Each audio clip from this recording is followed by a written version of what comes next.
Good morning! When it comes to that first sales appointment, what outcome would you consider a reasonable victory? Sure, getting an order would qualify, but that's like a baseball player hitting a grand slam at his first time at bat in the majors.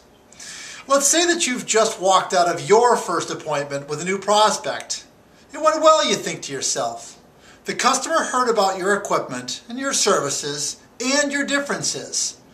You in turn did your share of listening too. You listened while the customer talked about his buying habits and his vendor criteria. In the end, the prospect promised to call you the very next time he had something to quote on. You sit in your car, deeply satisfied that the call went as well as it did.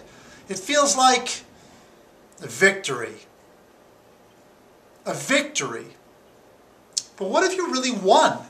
Seems to me that you've only won the opportunity to bid on a job.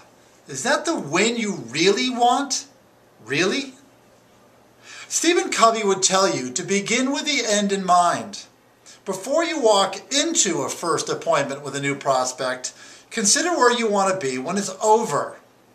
Unless you are extremely lucky or related to or have compromising pictures of a client, you aren't going to walk out with an order or even a quote. The victory you seek then comes in the form of a second appointment. That is, find a reason to return. Achieving that requires an agreement from both parties that there's more to talk about. Next time, don't leave that office before you have a commitment to return. If you've done your job at the first sales call, you can stand, shake hands, and say, "I'll see you next week." Now that is a victory.